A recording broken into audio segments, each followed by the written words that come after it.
Isa na namang araw, isa na namang pag-ikot ng pareho. Bakit hindi nila ako makita?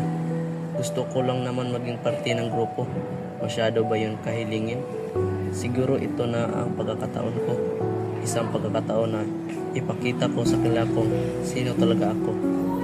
Matagal na akong nagtatago sa likod ng maskarang ito.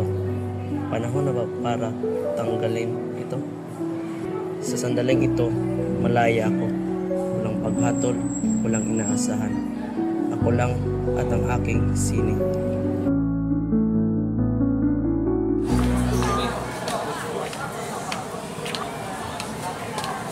Gulat ako sa'yo. Anong ginagawa mo dito? Drawing lang po, ma'am.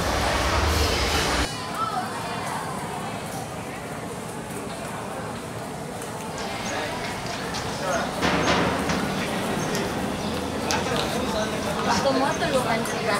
Sige po, ma'am. Ka nag-drawing. Kasi kita ko yung kapayapaan sa pag-drawing. Yan pala ang gusto mong gawain. Tara, maglakad-lakad tayo. Sige po, ma'am.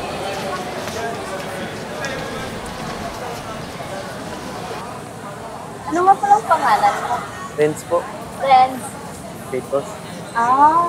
Ako nga pala si Ma'am Gwyneth. Tawagin mo na lang akong Ma'am Gwen. Sige po.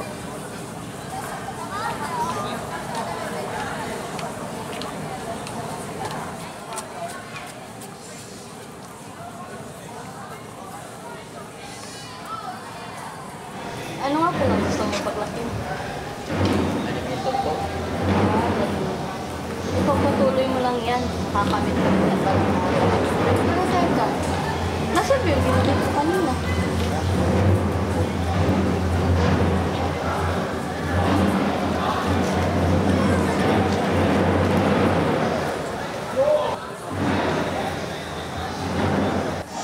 May talento ka pala sa pag-drawing. Enhance pa yan. Mas gaganda pa yan.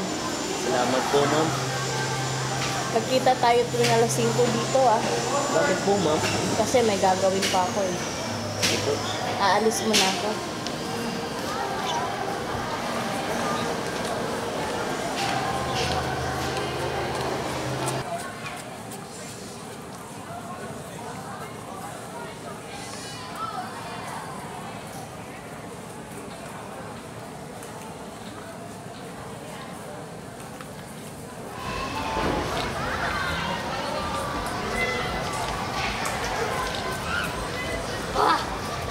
Naman eh. Kumusta? Handa ka na bang magsatay? Oo, ma'am. Appear!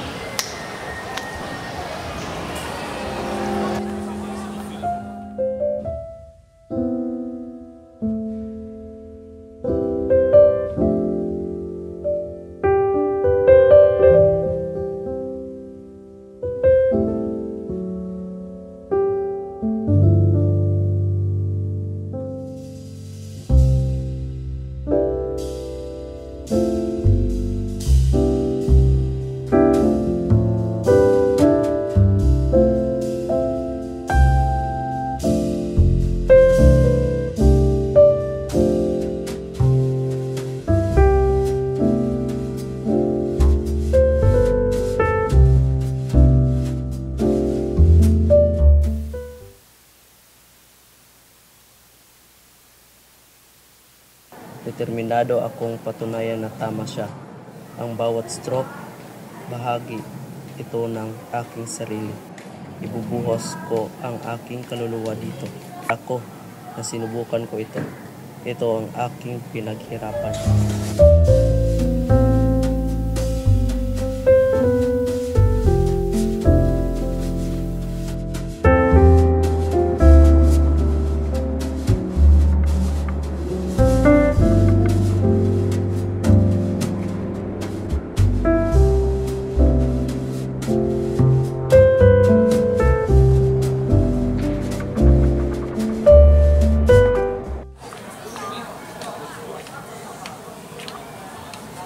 Congrats ah, ang galing mo kanina. Salamat po. Ganda ng drawing mo oh. Teka, ano ang ginagawa mo? Patay ko po si ma'am. Sino ma'am? Gwen? Ma'am Gwen? Sino mo? Ah, si Ma'am Gwen. Marami na din niyang natulungan tao. Pero sa kasamang palad, namatay siya. Oo, namatay siya. Heart attack. Namatay na pala si ma'am. 10 taon nang nakalipas.